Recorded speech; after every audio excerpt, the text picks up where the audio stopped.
ಯುಗಾದಿ ಅಂತ ಅಂದರೆ ಸೃಷ್ಟಿಯಲ್ಲಿ ಬದಲಾವಣೆಯನ್ನು ಕಾಣ್ತೀವಿ ನಾವು. ಕೆಲವು ಹಬ್ಬಗಳನ್ನು ಕೆಲವು ಪ್ರದೇಶಗಳಲ್ಲಿ ಮಾತ್ರ ಆಚರಿಸಲಾಗುತ್ತೆ. ಆದರೆ ಯುಗಾದಿ ಹಬ್ಬವನ್ನು ಹಾಗಲ್ಲ, ಭಾರತದ ಎಲ್ಲ ಕಡೆಯಲ್ಲೇ ಆಚರಿಸಲಾಗುತ್ತೆ. ಒಂದು ಯುಗದ ಆರಂಭ ಅಂತನ್ನುವಾಗ ಅಲ್ಲಿ ಹೊಸತು ಇದೆ ಅಂತ ಹೇಳೋದಕ್ಕಾಗೋದಿಲ್ಲ, ಅದು ಕಂಟಿನ್ಯೂ ಆಗ್ತಾ ಇರುತ್ತೆ. ಹಳತನ್ನು ಕಳೆದುಕೊಳ್ಳಬೇಕು, ಹೊಸತು ಮೂಡಿ ಬರಬೇಕು. ಎಲ್ಲಿ ಅಂದರೆ ಅಲ್ಲಿಯೇ. ಸತ್ತು ಹೊಸದೊಂದು ಹುಟ್ಟೋದು ಬೇರೆ, ಇರುವುದೇ ತನ್ನ ಹಳೆಯದನ್ನು ಕಳಚಿಕೊಂಡು ಹೊಸತಾಗೋದು ಬೇರೆ. ಪ್ರಾಚೀನತೆ ಅನ್ನೋದು ಹಾಗೆಯೇ ಇರಲಿ, ಅದರಲ್ಲಿ ಹೊಸ ಹೂವು ಹೊಸ ಚಿಗುರು ಮೂಡಿ ಬರಲಿ. ಸೃಷ್ಟಿಯ ಆರಂಭ ಅಂದರೆ ಏನು? ನಮಸ್ಕಾರ. ಯುಗಾದಿಯ ಪರ್ವದ ಶುಭಾಶಯಗಳು.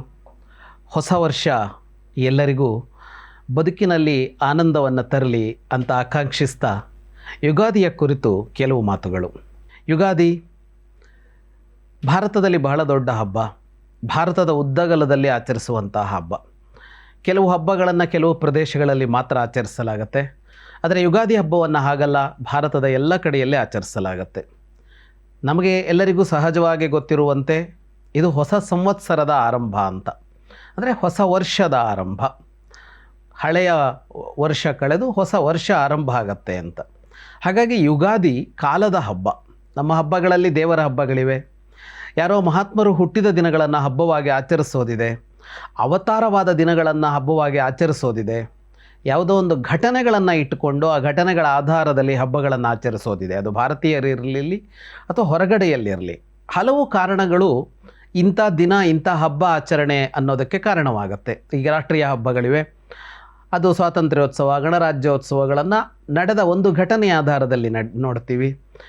ಕೃಷ್ಣ ಜಯಂತಿಯೋ ಅಥವಾ ರಾಮನವಮಿಯೋ ಇಂಥದ್ದನ್ನು ಅವತಾರವಾದ ದಿನದಲ್ಲಿ ಅದನ್ನು ನೋಡ್ತೀವಿ ನಾವು. ಇನ್ನು ಶಿವರಾತ್ರಿಯೋ ನವರಾತ್ರಿಯೋ ಇಂಥ ಹಬ್ಬಗಳನ್ನು ಯಾವುದೋ ಒಂದು ಕಾಲದಲ್ಲಿ ಒಂದು ದೇವತಾ ಶಕ್ತಿ ವಿಶಿಷ್ಟವಾಗಿ ಅಭಿವ್ಯಕ್ತಗೊಳ್ಳುತ್ತೆ ಸೃಷ್ಟಿಯಲ್ಲಿ ಅನ್ನೋ ಕಾರಣಕ್ಕಾಗಿ ಅದನ್ನು ಪರ್ವ ಅಥವಾ ವ್ರತ ಹಬ್ಬವಾಗಿ ಆಚರಿಸ್ತೀವಿ. ಇನ್ನು ವಿದೇಶಗಳಲ್ಲಂತೂ ಹೆಚ್ಚಾಗಿ ವ್ಯಕ್ತಿಗಳನ್ನು ಘಟನೆಗಳನ್ನೇ ಆಧಾರವಾಗಿಟ್ಟುಕೊಂಡು ಹಬ್ಬಗಳನ್ನು ಆಚರಿಸೋದು ಹೆಚ್ಚು. ಆದರೆ ಯುಗಾದಿ ಇದು ಕಾಲಕ್ಕೆ ಸಂಬಂಧಿಸಿದಂತಹ ಹಬ್ಬ ಅಂತ. ಅಂದರೆ ಕಾಲವೇ ಇಲ್ಲಿ. ಕಾಲ ಅಂದರೆ ಏನು? ಹೊಸತು ಆರಂಭ ಆಗತ್ತೆ ಅಂತ ಹೇಳುತ್ತೆ ಯುಗಾದಿ. ಯುಗಾದಿ ಅಂತ ಅಂದರೆ ಯುಗದ ಆದಿ ಅಂತ. ಯುಗದ ಆದಿ ಎಂದೋ ಒಂದು ದಿನ ಯುಗದ ಆದಿಯಾದ ದಿನ ಅನ್ನುವ ಸ್ಮರಣೆ ಅನ್ನೋದಕ್ಕಿಂತಲೂ ಹೊಸ ಯುಗದ ಆದಿ ಇಲ್ಲಾಗುತ್ತಾ ಇದೆ ಅನ್ನೋದೇ ಇಲ್ಲಿ ಮುಖ್ಯ ಆಗತ್ತೆ. ಸೃಷ್ಟಿ ಇವತ್ತು ಆರಂಭ ಆಯಿತು ಅಂತ ಪುರಾಣಗಳು ಹೇಳ್ತವೆ. ಯುಗಾದಿ ಯಾಕೆ ಅಂತ ಅಂದರೆ, ಇದು ಯಾವ ಯುಗದ ಆದಿ? ಕೃತಯುಗ, ತ್ರೇತಾಯುಗ, ದ್ವಾಪರ ಯುಗ, ಕಲಿಯುಗ, ಯಾವ ಯುಗ ಇಲ್ಲಿಂದ ಆರಂಭ ಆಯಿತು ಅಂತ ಕೇಳಿದರೆ ಹಾಗಲ್ಲ, ಸೃಷ್ಟಿಯ ಆರಂಭ ಆಗಿದ್ದೇ ಈ ದಿನ. ಹಾಗಾಗಿ ಯುಗಾದಿ ಅಂದರೆ ಸೃಷ್ಟಿಯ ಆರಂಭವನ್ನು ನೆನಪಿಸಿಕೊಳ್ಳುವ ಒಂದು ದಿನ ಅನ್ನುವ ಮಾತನ್ನು ಪುರಾಣಗಳು ಹೇಳ್ತವೆ. ಸೃಷ್ಟಿಯ ಆರಂಭ ಅಂದರೆ ಏನು? ಅಲ್ಲಿ ಹೊಸತು ಅಂತ ಇದೆ ಅಂತ. ಒಂದು ಯುಗದ ಆರಂಭ ಅಂತನ್ನುವಾಗ ಅಲ್ಲಿ ಹೊಸತು ಇದೆ ಅಂತ ಹೇಳೋದಕ್ಕಾಗೋದಿಲ್ಲ, ಅದು ಕಂಟಿನ್ಯೂ ಆಗ್ತಾ ಇರುತ್ತೆ.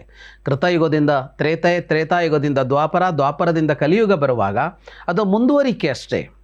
ಆದರೆ ಸೃಷ್ಟಿ ಆರಂಭ ಅಂದರೆ ಅಲ್ಲೊಂದು ಹೊಸತು ಹುಟ್ಟಿದೆ, ಹೊಸದೇನೋ ಒಂದು ಹುಟ್ಟಿದೆ, ಹೊಸದು ಆರಂಭ ಆಗಿದೆ ಅಂತ.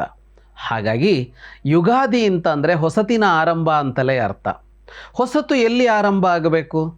ಅವತ್ತು ಎಲ್ಲಿ ಆರಂಭ ಆಗಿತ್ತೋ ಅಲ್ಲೇ. ಯುಗಾದಿಯ ಮೊದಲ ಯುಗಾದಿ ಅಂತ ಇದೆಯಲ್ಲ, ಅವತ್ತು ಎಲ್ಲಿ ಆಯಿತು ಅಂದರೆ ಪ್ರಕೃತಿಯಲ್ಲಿ ಆಯಿತು, ಹೊರಗಡೆಯಲ್ಲಿ ಒಂದು ಹೊಸತನ ಬಂತು ಅಂತ. ಹೊಸತನ ಯಾವುದು ಅಂದರೆ ಜೀವಂತಿಕೆ, ಅದು ಚೈತನ್ಯ. ಸೃಷ್ಟಿಯಲ್ಲಿ ಇವತ್ತು ನಾವು ಕಾಣುವ ಎಲ್ಲ ಪಶು ಪಕ್ಷಿ ಗಿಡ ಮರ ಬಳ್ಳಿ ಕ್ರಿಮಿ ಕೀಟ ಮನುಷ್ಯ ಆದಿಯಾಗಿ ಎಲ್ಲ ಜೀವಗಳಿಗೆ ಚೈತನ್ಯ ಬಂತು, ಅವತ್ತು ಜೀವಂತಗೊಂಡವು ಅವೆಲ್ಲ ಅಂತ ಅರ್ಥ. ಸೃಷ್ಟಿ ಆರಂಭ ಆಯಿತು ಅಂತಂದರೆ. ಹಾಗಾಗಿ ಇದು ಕಾಲದ ಹಬ್ಬ ಅಂದರೆ ಅರ್ಥ ಏನು? ಪ್ರಕೃತಿ ಮಂಡಲದಲ್ಲಿ ಉಂಟಾಗುವ ಹೊಸತನವನ್ನು ಗುರುತಿಸುವ ಹಬ್ಬ ಮತ್ತು ಹೊಸತನ ಆರಂಭವಾಗುವ ದಿನದ ಹಬ್ಬ ಅಂತ ಅರ್ಥ.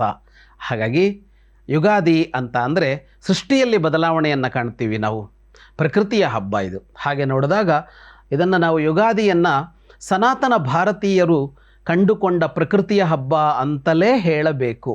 ಯಾಕೆಂದರೆ ವಸಂತ ಮಾಸ ಇಲ್ಲಿಂದ ಆರಂಭ ಆಗತ್ತೆ. ವಸಂತ ಅಂತ ಅಂದರೆ ನಮಗೆ ಗೊತ್ತಿದೆ, ಚಿಗುರುತ್ತೆ ಅಂತ. ಗಿಡ ಮರ ಬಳ್ಳಿಗಳು ಚಿಗುರುತ್ತವೆ ಅಂತ. ಚಿಗುರುತ್ತವೆ ಅಂದರೆ ಏನು? ಮೊದಲು ಚಿಗುರಿದ್ದವು, ಆ ಚಿಗುರಿದ್ದೆಲ್ಲ ಹಳತಾದಾಗ ಮತ್ತೆ ಹೊಸತಾಗುವ ಪ್ರಕ್ರಿಯೆಯೊಂದು ಅವುಗಳಲ್ಲೇ ನಡೆದುಕೊಳ್ಳುತ್ತೆ. ಆ ಮರಗಿಡ ಬಳ್ಳಿಗಳೇ ತಾವೇ ಮತ್ತೆ ಹೊಸತಾಗ್ತಾವೆ. ಸತ್ತು ಹೊಸದೊಂದು ಹುಟ್ಟೋದು ಬೇರೆ, ಇರುವುದೇ ತನ್ನ ಹಳೆಯದನ್ನು ಕಳಚಿಕೊಂಡು ಹೊಸತಾಗೋದು ಬೇಡ. ಎಲೆಗಳೆಲ್ಲ ಉದುರಿದು ಅದರಲ್ಲಿ ಹೊಸ ಚಿಗುರು ಮೂಡಿ ಬಂತು, ಅದು ವಸಂತ, ಅದು ಚೈತ್ರ. ಹಾಗಾಗಿ ಹಳತನ್ನು ಕಳೆದುಕೊಳ್ಳಬೇಕು, ಹೊಸತು ಮೂಡಿ ಬರಬೇಕು. ಎಲ್ಲಿ ಅಂದರೆ ಅಲ್ಲಿಯೇ ಇರುವಿಕೆಯಲ್ಲಿಯೇ ಹೊಸತನ ಒಂದು ಬರಬೇಕು ಅಂತ. ಅಂದರೆ ನಾವು ಮತ್ತೆ ಮತ್ತೆ ಹೊಸಬರಾಗಬೇಕು, ವರ್ಷಕ್ಕೊಮ್ಮೆ ಹೊಸಬರಾಗಬೇಕು. ಆ ಸಂದೇಶವನ್ನು ಸೃಷ್ಟಿ ಕೊಡ್ತಾ ಇದೆ. ಸೃಷ್ಟಿ ನೋಡಿ ವರ್ಷಕ್ಕೊಮ್ಮೆ ಹೊಸದಾಗುತ್ತಾ ಇದೆ. ನಾವು ಹೊಸಬರಾಗಬೇಕು. ನಿನ್ನೆಯ ನಾವು ಬೇರೆ, ಇವತ್ತಿನ ನಾವು ಬೇರೆ ಅಂತ ಆಗಬೇಕು. ಆ ಮರವನ್ನು ನೋಡಿ, ನಿನ್ನೆ ಎಲೆಗಳನ್ನೆಲ್ಲ ಉದುರಿಸಿಕೊಂಡು ಬೋಳು ಬೋಳಾಗಿ ನಿಂತಿದ್ದ ಮರಕ್ಕೂ ಇವತ್ತು ಚಿಗುರೊಡೆದು ಹೂವರಳಿ ನಿಂತ ಮರಕ್ಕೂ ಎಷ್ಟು ವ್ಯತ್ಯಾಸ ಇದೆ ಅಂತ. ಹಾಗೆ ನಿನ್ನೆಯ ನಾವು ಬೇರೆ, ಇಂದಿನ ನಾವು ಬೇರೆ ಆಗಬೇಕು ಅಂತ ಪ್ರಕೃತಿ ಮಂಡಲ ಹೇಳ್ತಾ ಇದೆ. ಪ್ರಕೃತಿ ಹೀಗೆ ಹೇಳ್ತಾ ಇದೆ ಅನ್ನೋದನ್ನು ನಮಗೆ ತಿಳಿಸಿಕೊಡುವ ಹಬ್ಬವಾಗಿ ಯುಗಾದಿ ನಮ್ಮ ಮುಂದೆ ಬಂದಿದೆ. ಪ್ರಕೃತಿಯಂತೆ ನಾವು ಬದಲಾಗೋಣ, ಕಾಲದಂತೆ ನಾವು ಬದಲಾಗೋಣ ಅಂದರೆ ಏನು? ಎಲ್ಲವನ್ನು ಕಿತ್ತೆಸೆದು ಹೊಸದಾಗಿ ಆಗೋದು ಅಂತ ಅರ್ಥ ಅಲ್ಲ, ಪರಿವರ್ತನೆ ಆಗೋದು. ಹಳತು ಹಾಗೆಯೇ ಇದೆ, ಅದೇ ಮರ, ಅದೇ ಕೊಂಬೆ, ಎಲೆ ಬೇರೆ, ಹೂವು ಬೇರೆ, ಚಿಗುರು ಬೇರೆ, ಅರಳುವ ಹಣ್ಣು ಬೇರೆ. ಆದರೆ ಆ ಮರದ ತನ ಇದೆಯಲ್ಲ, ಅದು ಬದಲಾಗಿಲ್ಲ. ಹಾಗೆ ಒಂದು ಪ್ರಾಚೀನತೆ ಅನ್ನೋದು ಹಾಗೆಯೇ ಇರಲಿ, ಅದರಲ್ಲಿ ಹೊಸ ಹೂವು ಹೊಸ ಚಿಗುರು ಮೂಡಿ ಬರಲಿ, ಹಾಗಾಗೋಣ ಅಂತ ಹೇಳ್ತಾ ಸರ್ವರಿಗೂ ಯುಗಾದಿಯ ಶುಭಾಶಯಗಳನ್ನು ಮತ್ತೊಮ್ಮೆ ಕೋರ್ತೇನೆ. ನಮಸ್ಕಾರ.